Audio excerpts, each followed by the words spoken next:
Welcome to our drawing lesson. Today we're going to learn how to add a charming detail to our portraits, freckles.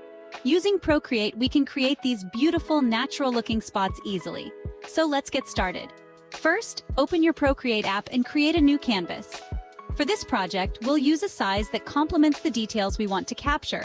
So let's go with a canvas size of 3000 by 3000 pixels with a DPI of 300 to ensure high quality. Now, let's select a soft, round brush under the Airbrushing category for our base layer.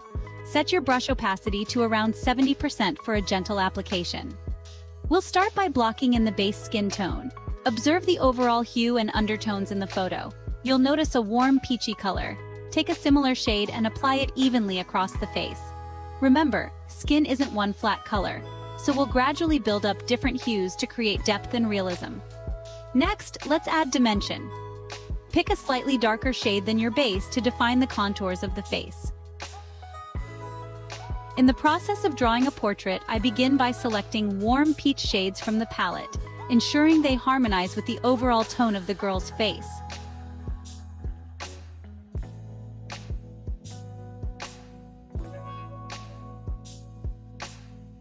Pay attention to the way light naturally falls on the subject, casting shadows along the cheekbones, under the chin, and around the eyes.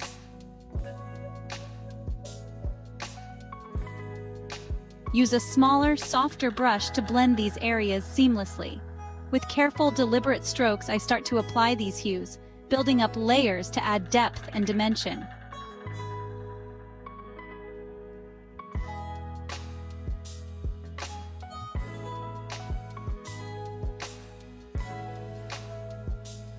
This gradual process allows me to meticulously shape the contours of her features, emphasizing the play of light and shadow.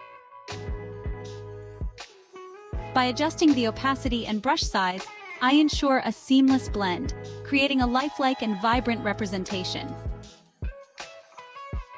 As I progress, the girl's face gains more volume and character, her expressions subtly emerging through the interplay of colors and textures.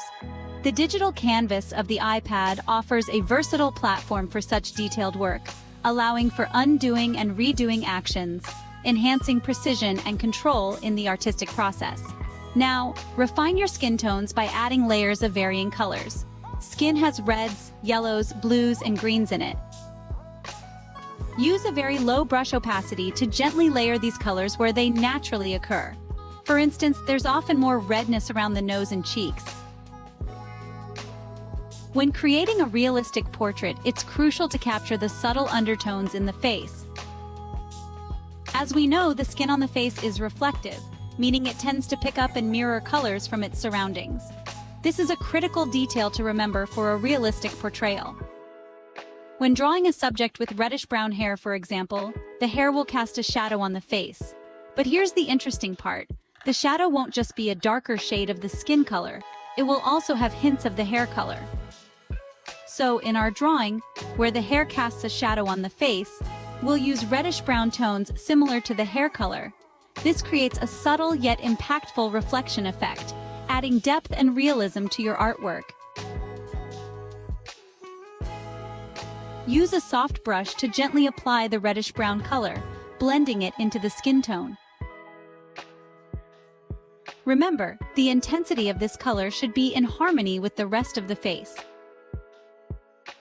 Use layers to build the color gradually, adjusting the opacity to get the right balance.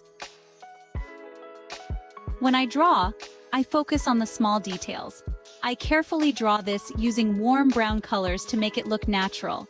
Then, I gently blend these colors together. This helps the skin in my drawing look smooth and real. It's important to get this right so that the shadow looks like it's part of the face and not just a dark spot.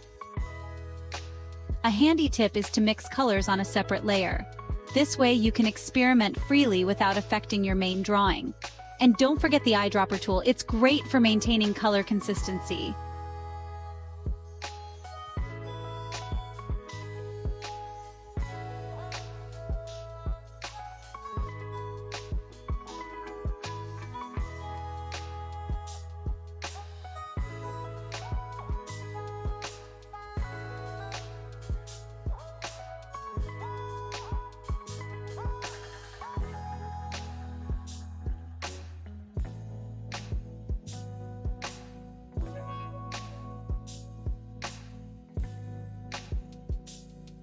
If you observe the reference image closely, you'll notice that the girl's cheeks and the lower part of her face exhibit gray-green undertones.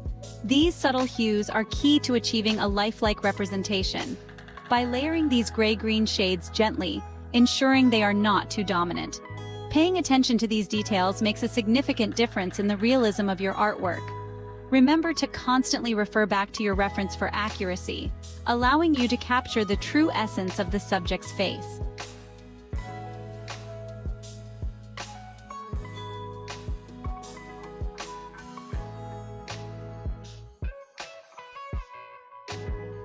The shadow under the lips typically has a cooler grayish tint, differentiating it from warmer skin tones. Start by identifying where the shadow falls, usually directly beneath the lower lip and extending towards the chin.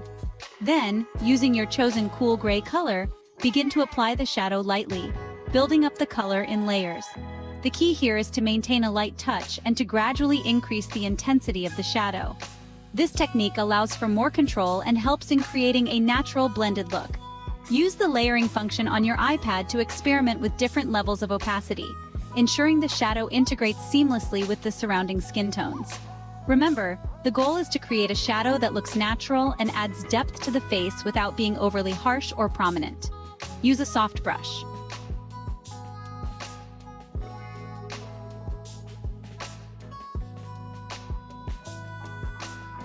Switch to a lighter color for the highlights. Let's start with the areas under the eyes. As we know, the skin here is quite thin, often revealing a bluish, green, or slightly ochre tint due to the underlying veins. We'll use these colors to mimic this natural effect. Gently apply your chosen light blue color under the eyes. Remember, the key is subtlety. We want to replicate the natural shading of the skin, not overpower it. Blend the color seamlessly with the surrounding areas, creating a natural transition.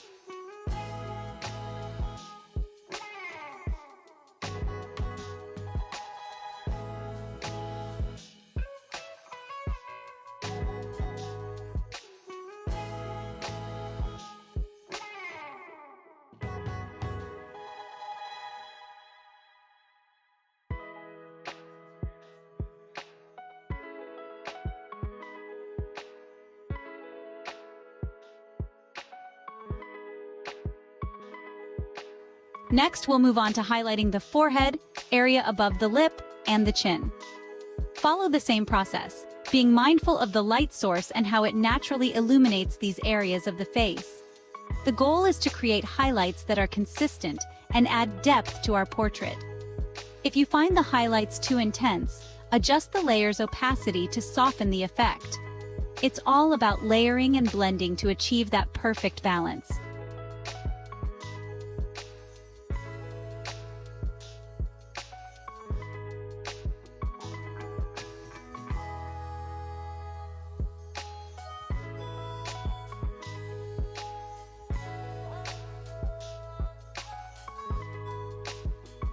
Detailing freckles.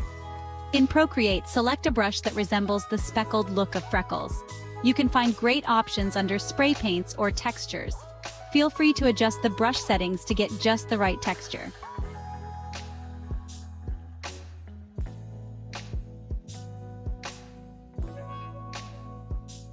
Now, let's talk color. Freckles come in various shades, so pick a color slightly darker than the skin tone you're working with. Browns, reds, or sun-kissed colors are all good choices. Create a new layer in Procreate for the freckles. This allows you to work freely without affecting the rest of your portrait. Start applying the freckles with your chosen brush. Remember, they often appear where the sun hits the face, like the nose and cheeks, but they can be all over the face and body. Vary the size and opacity of your brush strokes to mimic the natural variation in freckles. Freckles often cluster in some areas and scatter in others. Keep this in mind as you apply them, changing the size of your brush as needed.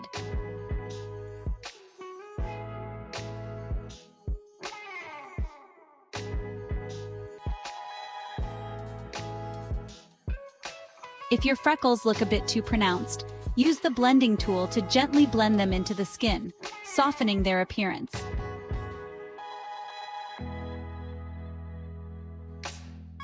You can adjust the opacity of the freckle layer if they still stand out too much. This helps them blend more naturally with the skin.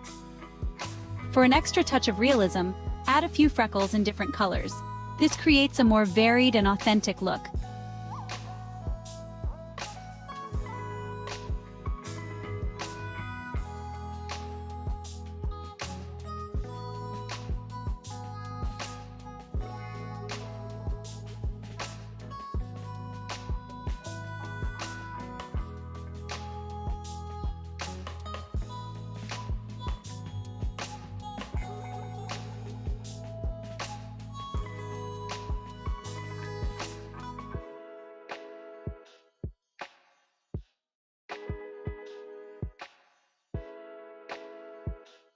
Finally, take a step back and look at your portrait as a whole.